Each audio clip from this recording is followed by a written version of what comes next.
श्री स्वामी समर्थ मैत्रिणींनो, मी दीपश्री तुमच्या सगळ्यांचं स्वागत करते माझ्या स्वामींचं विश्व या चॅनलमध्ये. मैत्रिणींनो, आजच्या व्हिडिओमध्ये आपण सूर्यदेवतेची उपासना आपण का करायची, ती केल्याने आपल्या आयुष्यात काय परिणाम जाणवतात, तसंच सूर्यदेवतेची उपासना करताना आपल्याला सूर्यदेवतेची जी 12 नावे आहेत ती नावे कोणती आहेत हे आपण आजच्या व्हिडिओमध्ये जाणून घेणार आहोत. तर सगळ्यात आधी आपण सूर्यदेवतेची उपासना आपण का करावी, सूर्यदेवतेच्या उपासनेने आपल्याला काय फळं प्राप्त होतात ते आता आपण बघूया. आता वैदिक ज्योतिषशास्त्रात सूर्यदेवतेच्या उपासनेचे खूप जास्त महत्त्व स्पष्ट केलेले आहे आणि सूर्याची पूजा करण्याची परंपरा आपल्याकडे प्राचीन काळापासून सुरू आहे. सूर्यदेवाला वेदांचा आत्मा मानला जातो. तसंच सूर्यदेव हे असे एकमेव देवता आहेत जे आपल्याला त्यांच्या प्रत्यक्ष रूपात आपल्याला रोज त्यांचं दर्शन होतं आणि सूर्यदेवांना नवग्रहांचा राजा देखील मानला जातो. सूर्यदेवाची जर तुम्ही उपासना केलीत तर तुम्हाला तुमच्या आत्मविश्वासात वाढ होते. तसंच व्यक्तीला सरकारी नोकरीचे योग जुळून येतात, व्यक्तीचा मान सन्मान वाढतो, तसंच व्यक्तीचं आरोग्य चांगलं राहतं, व्यक्तीच्या आरोग्यात सुधारणा दिसून येते, तसंच व्यक्तीची नेतृत्व क्षमता वाढीस लागते. तसंच सूर्यदेवांचे कृपा आशीर्वाद ज्यांना प्राप्त होतात त्यांची सर्व अडकलेली कामे लवकर पूर्णत्वास जातात. तसंच व्यक्तीच्या मार्गात येणाऱ्या सर्व अडीअडचणी बाधा हळूहळू दूर व्हायला लागतात.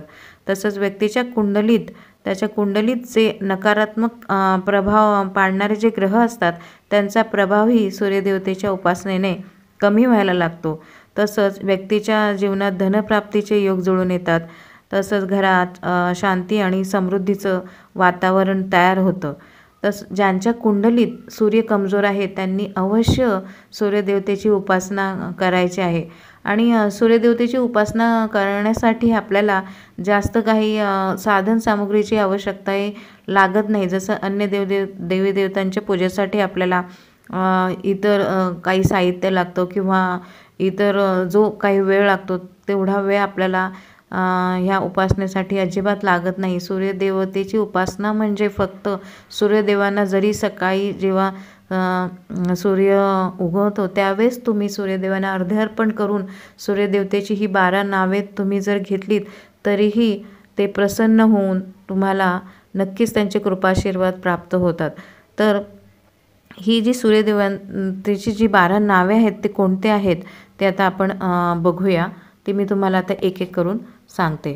तर त्यांच्या उपासनेमध्ये सूर्यदेवतेंच्या उपासनेमध्ये जे पहिलं नाव आहे सूर्यदेवतेचं ते आहे घ्यायचं आहे ओम मित्राय नमः. त्यानंतर ओम रवये नमः, ओम सूर्याय नमः, ओम भानवे नमः, ओम खगाय नमः, ओम पुष्णे नमः, ओम हिरण्यगर्भाय नमः, ओम मरीचिये नमः, ओम आदित्याय नमः, ओम सावित्रे नमः, ओम अर्काय नमः आणि ओम भास्कराय नमः. अशी ही सूर्यदेवतेची 12 नावे आहेत. आणि ही 12 नावे तुम्ही जर रोज म्हटलीत सूर्यदेवतेला अर्घ्य अर्पण करून तर तुमच्या आयुष्यात तुम्हाला सूर्यदेवतेचे कृपा आशीर्वाद नक्की प्राप्त होतील आणि हे तुम्हाला नियमित करायचं आहे.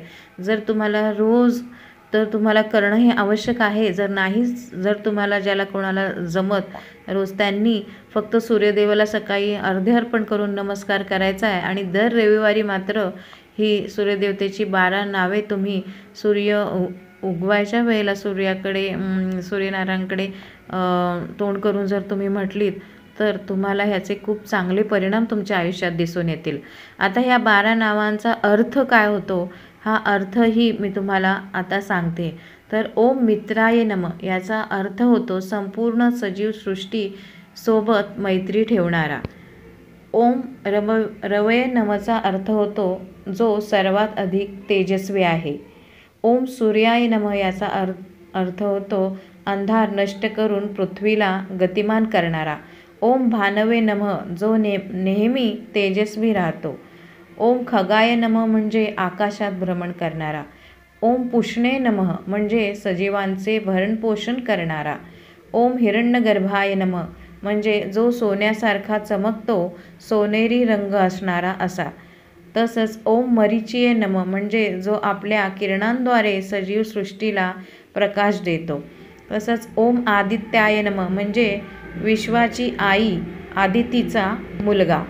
तसंच ओम सावित्रे नमः म्हणजे जो पृथ्वीवर जीवन असल्याचे कारण आहे. तसंच ओम अर्काय नमः जो स्तुती करण्यायोग्य आहे असा. तसंच ओम भास्कराय नमः म्हणजे विश्वाला ज्ञानाचा प्रकाश देणारा देवता. असे याचे अर्थ आहेत, तेही मी तुम्हाला सांगितले आहेत. तर नक्की तुम्ही सूर्यदेवतेची उपासना करा. ज्यांच्या कुंडलीत सूर्य कमजोर आहे त्यांनी तर अवश्य करा आणि इतरांनीही सूर्यदेवतेची उपासना अवश्य करा. तुमची सगळी कामे मार्गी लागतील आणि तुम्हाला आयुष्यात यश नक्की मिळेल. दिलेली माहिती जर तुम्हाला आवडली असेल तर माझ्या व्हिडिओला लाईक करा आणि चॅनलला सबस्क्राईब करायला मात्र विसरू नका. पुन्हा भेटूया नवीन व्हिडिओमध्ये. तोपर्यंत श्री स्वामी समर्थ.